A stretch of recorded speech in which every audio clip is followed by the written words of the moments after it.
बिस्मिल्लाहिर्रहमानिर्रहीम। एक सवाल अक्सर पूछा जाता है, क्या पाकिस्तान एक फ़ेल्ड स्टेट है या तरक्की की तरफ गामज़न है?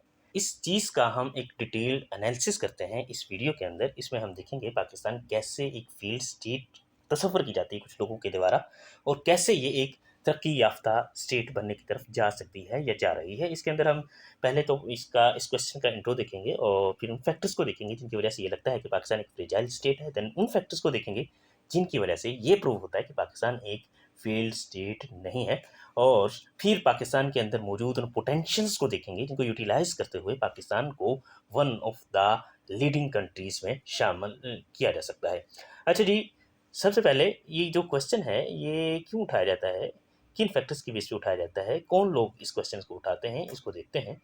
जो फैक्टर हैं, जो मेनली फैक्टर हैं जिनकी वजह से ये समझा जाता है कि पाकिस्तान एक फेल स्टेट है या एक फ्रेजाइल स्टेट है, वो एक्चुअली पाकिस्तान के अंदर मौजूद high conflict and violence level है। Pakistan according to ACLED conflict index, Pakistan extreme conflict zone के अंदर 2024 में 12वें नंबर पे था। ठीक है, और इसकी जो 1/5 पॉपुलेशन है वो किसी ना किसी तरह से वायलेंस का शिकार रहती है। इसके अलावा यहाँ पे president militant activities, terrorism, internal conflicts और डिफरेंट किस्म के इश्यूज स्टेट के अंदर चलते रहते हैं। TTP की मौजूदगी, BLA की मौजूदगी, BLF की मौजूदगी, इस सारे पाकिस्तान के अंदर इस तरह के इश्यूज क्रिएट करने में अहम किरदार अदा करते हैं। दूसरी चीज़ जिसकी वजह से लगता है पॉलिटिकल इंस्टेबिलिटी या मिलिट्री डोमिनेंस। पाकिस्तान जब से बना है तो ये नज़र आया है कि 4 दफ़ा यहाँ पे मार्शल लॉ रह चुका है जिसमें डायरेक्ट मिलिट्री इन्वॉल्व रही। इसके अलावा बाकी गवर्नमेंट्स के अंदर भी मिलिट्री का इन्फ्लुएंस अच्छा खासा रहता है। इसकी वजह से ये लगता है कि पाकिस्तान के अंदर जो पॉलिटिकल कंट्रोल है उस पे मिलिट्री का बहुत ज़्यादा इन्फ्लुएंस है, उसकी वजह से पॉलिटिकल इंस्टेबिलिटी रहती है और कोई भी गवर्नमेंट जल्दी से 5 साल पूरे नहीं कर पाती। कोई वज़ीर आज़म पाकिस्तान में अभी तक 5 साल पूरे नहीं कर पाया। अगर हम ग्लोबल रैंक देखें पाकिस्तान की पॉलिटिकल इंस्टेबिलिटी का, तो पता चलता है कि परसेंटाइल रैंक में पाकिस्तान 6.6038% स्कोर रखता है। इसका मतलब ये है कि पाकिस्तान से सिर्फ 6.6% कंट्रीज ऐसे हैं जो पाकिस्तान से पॉलिटिकल इंस्टेबिलिटी ज़्यादा रखते हैं। बाकी सबसे पाकिस्तान में पॉलिटिकल इंस्टेबिलिटी ज़्यादा है। इसके बाद देखते हैं fragmented power structure and corruption. ये रीज़न है जिससे ये लगता है कि पाकिस्तान एक फील्ड स्टेट है। पाकिस्तान के अंदर डिफरेंट इदारे हैं, डिफरेंट फैक्शंस हैं जिनके पास पावर बाकी इदारों की निस्बत ज़्यादा है, बाकी इदारों के ऊपर उनका कंट्रोल नज़र आता है। इसके अलावा पाकिस्तान के मोस्टली गवर्नमेंट सेक्टर्स के अंदर करप्शन का बोलबाला है, हर तरफ करप्शन के फैक्टर नज़र आता है।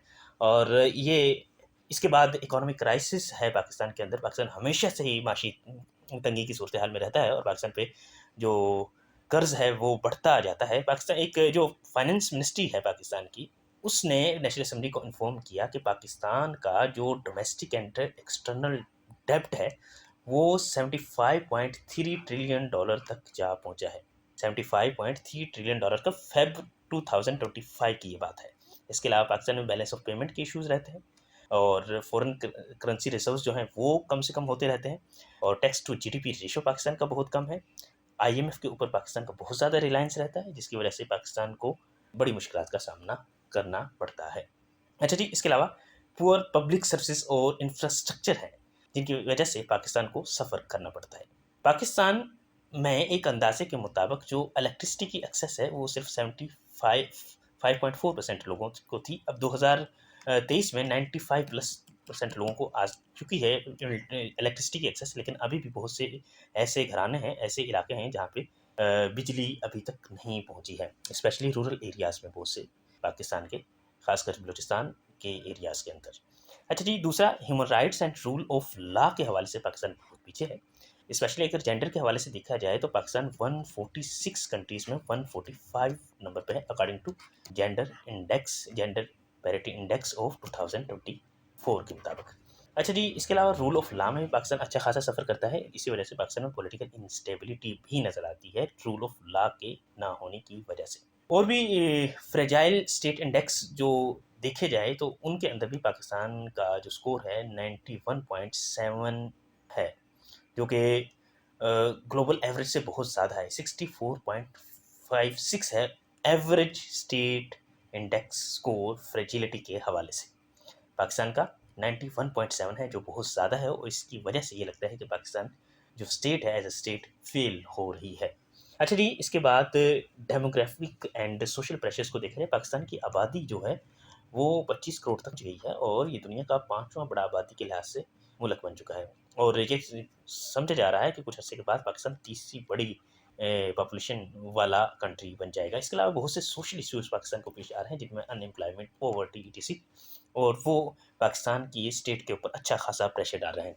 देन हम देखते हैं कि पाकिस्तान के पास वो कौन से फैक्टर्स हैं जिनकी वजह से ये लगता है कि पाकिस्तान की जो स्टेट है वो फेल होने नहीं जा रही, बल्कि तरक्की की तरफ गामजन है। ये हमने जो पिछले फैक्टर देखे, इनसे ये लग रहा है कि पाकिस्तान बहुत तंजली का शिकार है, और ऐसा लग रहा है कि जैसे कुछ ही अरसे बाद पाकिस्तान की जो इकॉनमी है, पाकिस्तान की जो सोशल लाइफ है और पाकिस्तान की जो पोलिटिकल लाइफ है, वो तबाह सी हो जाएगी। लेकिन ऐसा नहीं है।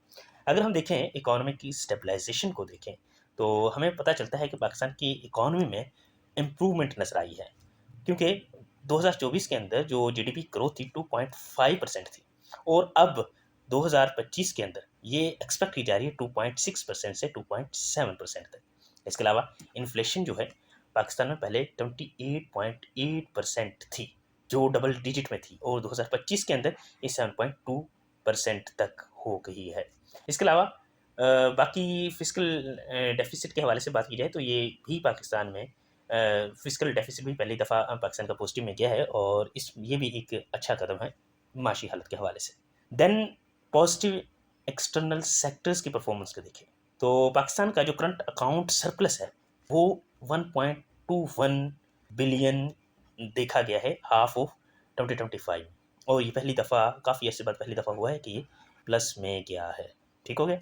इसके अलावा फॉरेन एक्सचेंज रिजर्व्स पाकिस्तान के जो 2022-23 में थे, उनकी निस्बत काफ़ी बेहतर नज़र आ रहे हैं, और अभी भी उतने अच्छे नहीं हैं फॉरेन एक्सचेंज रिजर्व्स, लेकिन बेहतर हैं पहले की निस्बत। इसके अलावा पाकिस्तान के जो पॉलिसी इनिशिएटिव्स हैं उनको अगर देखें तो पता चलता है कि पाकिस्तान की इकॉनमी बहुत जल्द ग्रो करेगी। अगर हम उड़ान पाकिस्तान को देखें तो इसके मुताबिक 5 साल के अंदर पाकिस्तान ने जो इकोनॉमिक ट्रांसफॉर्मेशन प्लान किया है, उसके मुताबिक पाकिस्तान 2035 के अंदर $1 ट्रिलियन की इकॉनमी बन जाएगी। इसके अलावा 2047 के अंदर $3 ट्रिलियन की इकॉनमी पाकिस्तान बन सकता है। इस तरह बाकी डिफरेंट सेक्टर्स के अंदर पॉलिसी रिफॉर्म्स जिस तरह से हो रही हैं, उससे भी ये लगता है कि पाकिस्तान एक बड़ी मतलब की तरक्की की तरफ जा रहा है। फंक्शनल इंस्टीट्यूशंस एंड गवर्नेंस को देखें, पाकिस्तान में बहुत से चैलेंजेस हैं, ये मानना पड़ता है, और लेकिन पाकिस्तान के इंस्टीट्यूशन जिस तरह से कैपेबल बनाए जा रहे हैं, और इसे लगता है कि पाकिस्तान ज़्यादा बेहतर तरीके से इनसे निपट लेगा। और आगे हम देखते हैं कि सोशल एंड सेक्टोरल ग्रोथ के अंदर पाकिस्तान में एग्रीकल्चर सेक्टर जो है वो 2024 के अंदर 6.2% बढ़ा है। इससे भी अंदाज़ा हो रहा है कि पाकिस्तान मज़ीद बढ़ रहा है। इसके अलावा आईटी के अंदर, ट्रेड के अंदर, और डिफरेंट और सेक्टर्स के अंदर पाकिस्तान के अंदर बढ़ोतरी नज़र आ रही है। अच्छा जी, इंटरनेशनल सपोर्ट एंड कॉन्फिडेंस के अंदर देखें तो इसमें भी पाकिस्तान का जो है स्कोर बढ़ा है। अकॉर्डिंग टू वर्ल्ड बैंक के एडीबी इस बात को सब्सटेंशिएट करते हैं कि पाकिस्तान की जो डिप्लोमेसी है पहले की निस्बत अब ज़्यादा बेहतर है। आपने 2025 का जो पाकिस्तान इंडिया का कन्फ्लिक्ट हुआ, उसके अंदर भी देखा कि पाकिस्तान को बहुत से ममालिक ऐसे थे जिन्होंने एक्सक्लूसिवली सपोर्ट किया, लेकिन इंडिया को कोई भी ऐसा कंट्री नहीं था जिसने फुल सपोर्ट इंडिया को किया हो। अच्छा जी, इसके अलावा ये तो वो फैक्टर्स थे जिनसे ये लगता है कि पाकिस्तान दिवालिया होने नहीं जा रहा।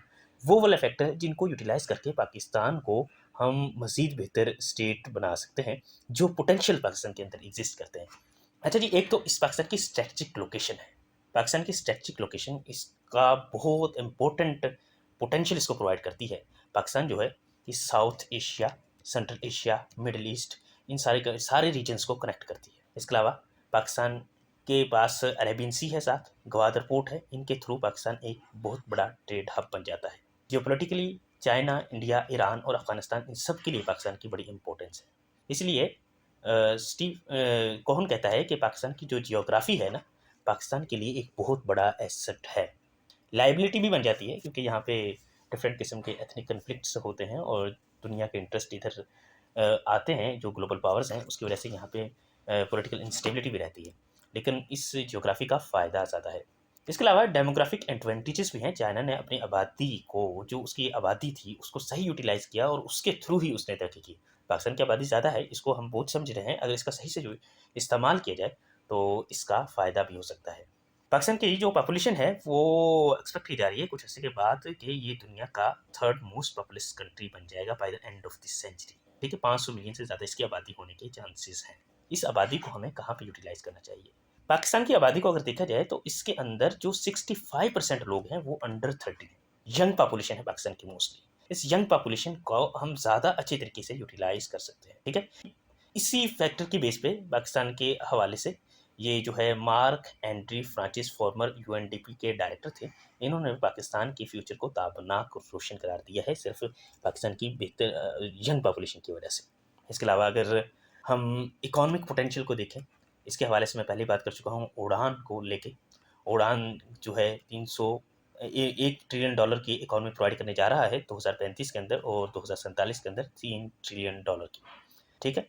इसके अलावा देखा जाए तो natural resources and agriculture, Pakistan के अंदर 4 मौसम हैं और हर किस्म का सुकून यहाँ पे मौजूद है और यहाँ का जो स्पेशली एग्रीकल्चर के लिए पाकिस्तान के अंदर बहुत अच्छी मिकदार में एरिया मौजूद है जिसको पाकिस्तान को सही तरीके से यूटिलाइज़ करना चाहिए। अगर पाकिस्तान इसको आम एग्रीकल्चर को एडवांस करता है तो पाकिस्तान कम ज़मीन से अच्छा खासा फ़ायदा हासिल कर सकता है। बस इसके लिए जो पाकिस्तान के फार्मर्स हैं उन्हें टेक्निकली एडवांस करने की ज़रूरत है। इसके अलावा पाकिस्तान जो है एक न्यूक्लियर पावर है, वाहिद मुल्क है इस्लामी दुनिया के अंदर जो न्यूक्लियर पावर है, ये पाकिस्तान को एक यूनिकनेस प्रोवाइड करता है। ये जो फैक्टर है इसकी वजह से पाकिस्तान की एक वर्थ है इंटरनेशनल रिलेशंस के अंदर। इसके अलावा पाकिस्तान के अंदर बहुत से कल्चर एंड हिस्टोरिकल साइट्स मौजूद हैं जिनके थ्रू पाकिस्तान टूरिज़्म को प्रमोट कर सकता है। इस टूरिज़्म की वजह से पाकिस्तान अच्छा खासा अर्न कर सकता है। स्पेशली पाकिस्तान के नॉर्दर्न एरियाज़ के लिए लाखों की तादाद में टूरिस्ट आते रहते हैं। मोर ओवर यहाँ पे डिफरेंट रिलीजियस साइट्स भी हैं, हिंदुइज़्म के लिए, बुद्धिज़्म के लिए और क्रिश्चियनिज़्म के लिए भी, सिखिज़्म के लिए स्पेशली यहाँ पे मौजूद है। अच्छा जी, इन सारे फैक्टर्स का देखते हुए हमें ये अंदाज़ा होता है कि पाकिस्तान एक फेल्ड स्टेट नहीं है बल्कि तरक्की की तरफ गामज़न है। इसको मज़ीद बेहतर बनाने के लिए जो इसके पोटेंशियल मैंने बताए हैं, अगर इनको हम यूटिलाइज़ करें तो पाकिस्तान को अच्छी खासी तरक्की दिलाई जा सकती है। आज के लिए यहीं, नेक्स्ट वीडियो में हम इंशाल्लाह किसी और